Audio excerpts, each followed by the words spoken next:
Коррупция, Азия, два банана. В этом видео я хочу разобрать подробнее тему коррупции, бизнеса, инвестиций. И не только по Индонезии и Бали, но и по другим странам. Я прочитаю комментарии под своего прошлого ролика. Там очень много интересных комментариев касаемо того, что происходит в Юго-Восточной Азии. Я думаю, будет интересно, особенно для тех, кто там проживает, либо планирует переехать. Итак, я в одном из своих роликов пытался объяснить разницу коррупции от того, что там происходит, потому что очень многие люди начали писать, что нам не рады, а нас выгоняют, коррумпированное общество и тому подобное. Давайте немножечко отстранимся от этой мысли и посмотрим вообще, что мне пишут в комментариях, и я буду давать свои ответы. А вот, кстати, один из комментариев о том, что я плохо отзываюсь о помогаторах, которые сдают жилье, делают доки, живут на скрытой комиссии. Хотя, по сути, занимаюсь тем же самым, только просто в открытую. Так вот, в том-то и прикол, что нет, у меня нет скрытых комиссий, я беру деньги за услуги, я несу ответственность и тому подобное. И, как я уже сказал в ролике, есть компания, которая платит налоги. Здесь дело в другом. Здесь дело в том, что если я, допустим, продаю поиск недвижимости, мне платят за поиск, и я даю все прямые контакты без всяких странных договоренностей с местными, потому что даже местные иногда удивляются, что я не пытаюсь встроить какую-то скрытую комиссию, а просто напрямую работаю. Вот о чем я говорю. Я говорю о том, что когда риэлторы в чате пишут, что вилла сдается без комиссии, а на самом деле там вшитая комиссия каждый месяц на 15%, а то и больше, я об этом говорю. Я говорю о том, что когда я вижу, как мои клиенты уходят делать визы в другие места, где якобы дешевле, но никто потом ответственности за них не несет, никто не решает их проблемы. В этих компаниях часто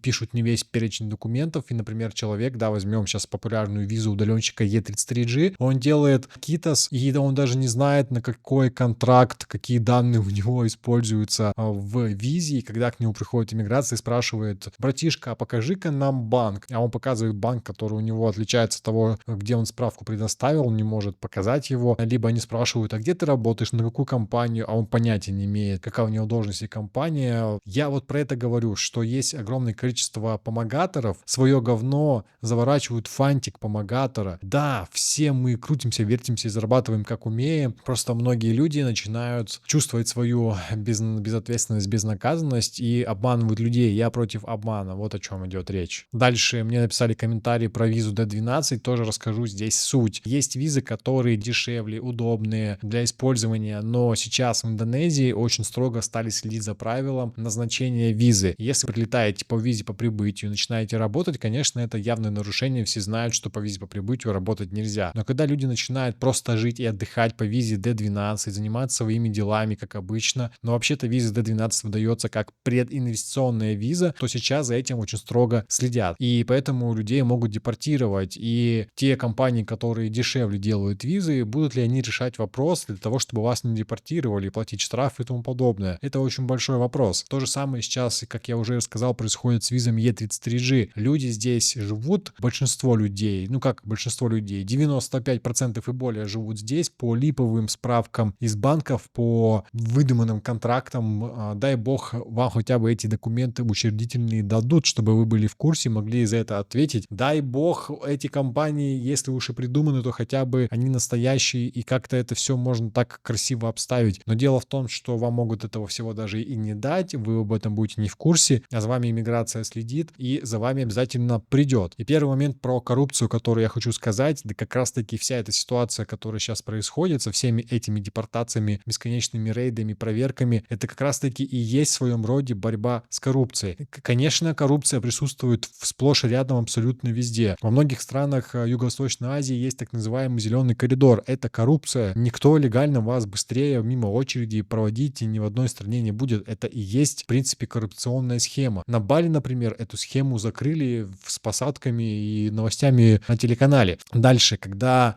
ездит иммиграция, причем в 2025 году был создан специальный отдел по проверке таких вот документов, и они приезжают на виллы и проверяют. То есть там существует на сегодняшний день на Бали целый департамент. За начало, по-моему, за 2025 год, что ли, было депортировано около 350 человек, то они депортируются не просто так. У них есть реальные нарушения в их визах, а самое главное, в цели пребывания. Так вот, этот департамент, по сути, борется с коррупцией. С коррупцией в том, что такие визы людям делают, что их все-таки протаскивают. Я точно знаю, вот с этим, когда борется, это не говорит о коррупции, это говорится о борьбе с коррупцией, о последствиях того, что такие визы были понаделаны. Конечно, интересный вопрос. Такие визы изначально делают, потом людей депортируют. По сути, бабки собрали, депортировали. Но на самом деле нет, потому что людям выгоднее, ну, по крайней мере, в Индонезии, чтобы эти люди все-таки тратили деньги в экономику здесь, да, беря деньги где-то в другой стране. Следующий момент, когда мы заходим в любое агентство и видим два ценника за обычное оформление и за ускоренное оформление. Так вот, ускоренное оформление — это коррупция. Нет никакого официального ускоренного оформления. Это исключительно коррупция. И более того, эта услуга не только говорит за ускорение, она говорит вот за такое оформление визы. И так часто, в принципе, все и оформляется. И это тоже является коррупцией, которая нам позволяет здесь жить. И да, с этим потихонечку борются, ужесточают, людей ловят, поэтому какие-то моменты становятся дороже, какие-то моменты становятся сложнее. И сейчас, когда и какие-то SE33G уже более года существуют на рынке, то, конечно, людей начинают потихонечку закрывать, потому что они хотят делать продление, начинают его делать, приходят на интервью, а им спрашивают: а вот у вас указано в визе такой-то адрес, а почему вы на другом живете? Вообще-то у нас есть официальное постановление, что вы обязаны уведомлять о новом адресе, если вы проживаете на нем более чем 60 дней. Вы обязаны, если вы поменяли адрес, поменять его за деньги, то есть изменить это в визе. Это нормальная практика. Я также и говорил в прошлом ролике. Представьте себе ситуацию. Вы сидите, и у вас в соседней квартире поселились люди, которые купили фиктивную регистрацию, фиктивный договор, и просто теперь живут в вашей стране и делают, что хотят. И еще начинают деньги зарабатывать и стараются скрывать о том, что они эти деньги зарабатывают, не платя налоги, и, в принципе, там, переводя все либо в наличку, либо какие-то банковские переводы, которые даже не могут регистрироваться по внутренним платежам, они там какие-то USDT-шки кидают друг другу. Понимаете, о чем я говорю? Мне бы это не понравилось. И то, что сейчас происходит борьба с такими вот индивидами, это и есть вообще-то борьба с коррупцией. Коррупцию стараются искоренить. Сейчас, например, выявляют огромное количество земель, которые были банально неправильно оформлены. Да, люди, которые покупали себе виллы, подстройку под инвестиции, они в этом формально могут быть не виноваты. Им эти документы подсунули местные. Да, там начинается очень много разборок. Вспомним даже тот же самый Паркью. Но мы не видели учредительные документы Паркью. Мы не знаем, как ему достались эти земли, что именно он делал. Потому что раньше ситуация была такая, что намного проще было себе получить землю, если ты знаешь, кому занести на лапу. Сейчас ловят даже таких крупных застройщиков, как Андре Фрей. Не знаю, не слежу за его судьбой сейчас, но это был очень показательный пример, когда его одели в оранжевую робу, показывали по индонезийскому телевидению, потом отпустили, по каким условиям, что там внутри, мы не знаем. Мы не знаем, как действительно он оформлял документы. Могу сказать точно, на Бали на сегодняшний день нету абсолютно нормальных земель, которые можно было классно легализовать. Они все очень грязные, и сейчас используется, ну, так обильно функция по отмене старых сделок, поэтому инвестировать очень опасно, особенно в землю. Но это и говорит о том, что нынешние власти взялись за те моменты, когда кто-то действительно, по сути, занимался, ну, некой приватизацией, да, как у нас там в СНГ, и получал себе доходы, то сейчас власть как бы отменяет все такие сделки. Да, страдают люди, да, страдают конечные потребители, да, иногда на них накладывают всю ответственность. Но суть в том, что это, по сути, и есть борьба с коррупцией. Смотрю, про Бали опасное место. Не надо туда ехать, тем более туда вкладывать деньги. Я на самом деле с этим согласен. Если вы знаете, какой бизнес вы готовы открывать, как вот я привожу в пример, мужики про, там, девочки про, бьюти-салоны у него, барбершопы по острову, пользуйтесь, да, бесплатная реклама, классный владелец Кирилл. Если вы знаете, что вы хотите сделать, и что это будет прибыльно, пожалуйста, делайте. Вас никто никогда за жопу кусать не будет. Ничего у вас отбирать не будут. Никто к вам не придет, если у вас все легально, если у вас все четко, если вы все-таки соблюдаете местные законы. Понимаете, о чем речь? Если вы нормально работаете. Второй вопрос. А сколько у нас людей нормально работают? Со всей нашей ушлостью славянской, когда мы приезжаем, начинаем там что-то кому дать на лапу, сколько людей нормально работают. Я лично знаю огромное количество людей, кто делает маникюр, педикюр, там красит, массажи и тому подобное. Никакой абсолютной регистрации, чуть ли не визы по прибытию, они сидят и работают здесь на местах, как бы пользуются благами Индонезии, пользуются тем, что здесь люди приезжают, живут и забирают с них деньги и там за наличку живут. Поймите, я вот об этом говорю. По поводу вкладывания вкладывать деньги. Про землю я уже рассказал. Знаете, как интересно получается? Вот когда вам говорят, инвестируйте, дайте нам бабки и будете получать 15-20 годовых, а то и больше, на вас уже заработали, и, честно говоря, вас нормально так обманывают. Заработали те, кто вам это продают. Вот это классные инвестиции. Купить быстренько землю на 20 лет, за 1 год построить виллу и продать ее там с наценкой 30-50% чуваку, который типа деньги вложит под инвестиции, да, там на 20 лет. Вот они заработали. Фрей заработал. Там иксы, ну там даже не проценты, там иксы просто были. Люди, которые покупали апарты, виллы, они по сути потеряли. Понимаете, когда закрыли парк Ю, все, что было выкуплено, это уже было обналичено. Ну, я не знаю подробностей, я в целом пытаюсь суть объяснить. Это же было уже продано, и по сути деньги за стройку, за все уже были вытащены. Вот это работает. Если вы этим готовы заниматься, занимайтесь. Но это не инвестиции, это бизнес.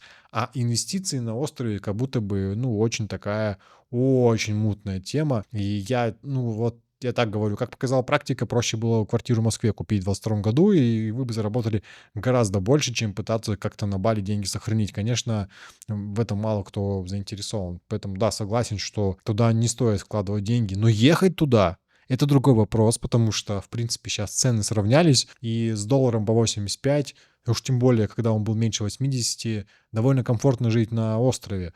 Да, я могу показать сейчас, что можно снять в России за $400, в 6 миллионов рупий, и показать просто новую квартиру, которая будет явно приятнее, чем любой статистический средний гестхаус на Бали. Она будет явно новее, приятнее, комфортнее, пока не наступит зима. Зимой я с удовольствием бы поехал за 30 тысяч рублей где-нибудь жить на Бали. Я уж молчу про цены Москва-Питер, где, в принципе, сейчас с жилым фондом даже на аренду все очень туго.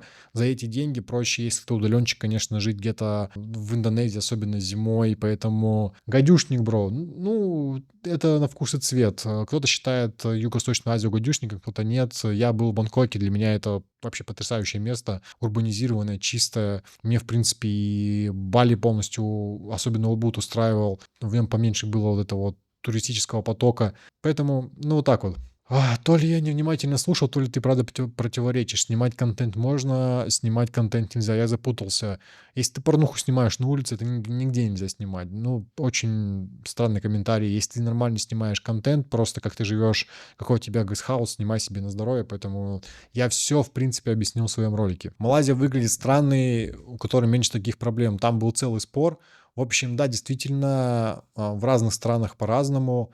Где-то, почему, например, там в Малайзию едут меньше? Ну, во-первых, комьюнити везде меньше. Нет такой концентрации русскоговорящих и, в принципе, коммун, да, вот, своих. То есть, ну, бывает, приезжаешь вот в Убуд, везде есть русское меню почти.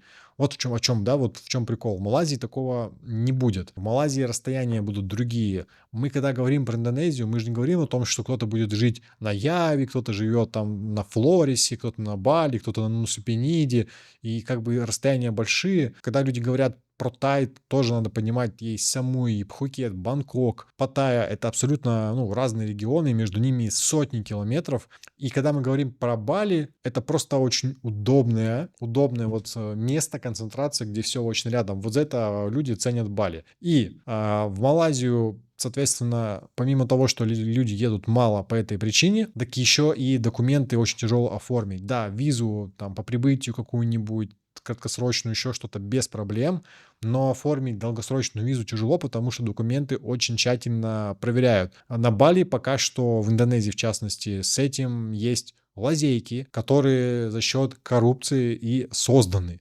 Понимаете? Поэтому да, как бы не во все страны так легко можно оформить документы. Возьмем, например, даже Таиланд. Я и в Таиланд тоже могу сделать легализацию. Та же самая виза в Таиланде стоит гораздо дешевле, чем на Бали, когда мы говорим про стартовый прайс. Но чтобы оформить это все правильно и чтобы тебя не депортировали и не было проблем, то в Таиланде ценник растет до $2000, а на Бали все еще остается в районе 700. И, кстати, по погоде у нас сейчас все визовые агентства подняли ценник наверх, и прям так синхронно удобно, потому что я за этим слежу. Так что, ну, все денежки зарабатывают. Что у нас там дальше интересного? Сколько заплатили? Ну, это вообще самый потрясающий комментарий. Ребята, если вы знаете, где платят за ролики, и там нужно просто вот как-то их преподнести какую-то страну, скажите, пожалуйста, я с большим удовольствием начну снимать ролики за бабки, особенно там связанные с тем, что куда-то уехать там или остаться. Написали, что вру по методичке. Не знаю, в чем я соврал. Не люблю комментарии, где не пишут, в чем конкретно я соврал. Идем дальше. Место встречи у предпринимателей. У автора, видимо, очень ограниченное понимание предпринимательства. Ну, наверное, очень ограниченное понимание предпринимательства. У меня есть много классных подкастов с предпринимателями. Не знаю, насколько они ограничены или нет. Наблюдал, как делается бизнес, сам оформлял людям бизнесы. Я знаю, о чем говорю.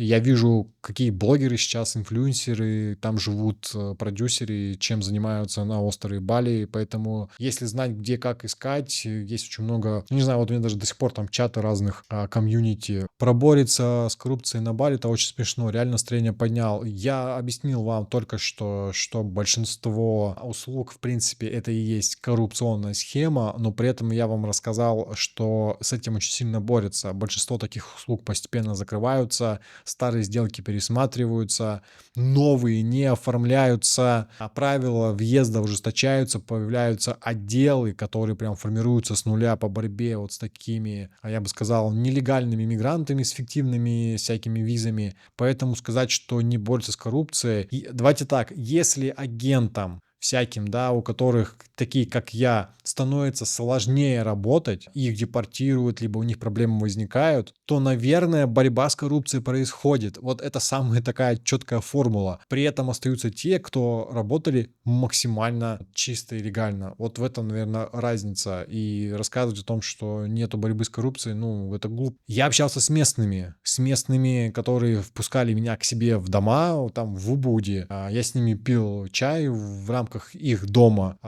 и разговаривал, и знаю, о чем говорю. И когда были выборы, и все ставили флажки, там красный, желтый, синий, я общался, узнавал, что означают эти быки красные и так далее. И мне рассказали, что вообще в стране происходит с точки зрения местного. А что происходит с точки зрения коррупции для мигранта, да, вообще не интересно, но тут нам тоже гайки крутят. Поэтому вопрос, это разве не борьба? Вот.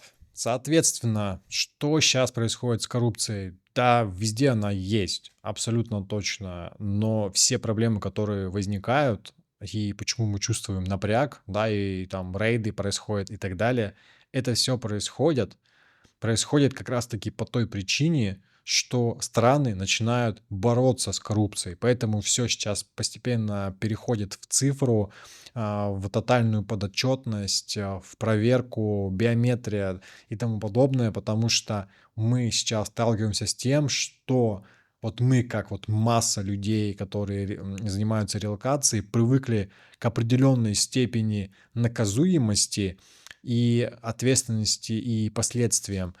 А сейчас это все стало больше походить на то, что написано в законах. И если мы чувствуем из этого напряг, значит происходит борьба. Вот такая мысль, хоть и я ее очень трудно сказал. При этом хочу отметить, что так как я сейчас столкнулся с судебной системой, где я борюсь против самой системы, я понимаю, что проблема здесь во многих странах. И когда я в своей стране родной понимаю, что, ну, кажется, система просто меня хочет переживать, и никаких у меня прав нету, то мне уже становится в каком-то смысле без разницы. Есть особенности, которые нужно учитывать. И если гайки крутят, их крутят, ну, как я вижу, везде. Что я останусь в своей родной стране, что я на зиму поеду на Бали, там и там страна крутит гайки. Я выбираю только между тем, где мне легче жить и где я могу к этому адаптироваться. Вот и все. Пока я не столкнулся с судебной системой в своей стране, мне тоже жилось замечательно, да и сейчас даже после того, как я суд проиграл, живется вполне себе замечательно, просто обидно. Но это обидно, потому что попался на это все. Пока вы не попались на Бали, все живут, и никому тоже не обидно. Пока.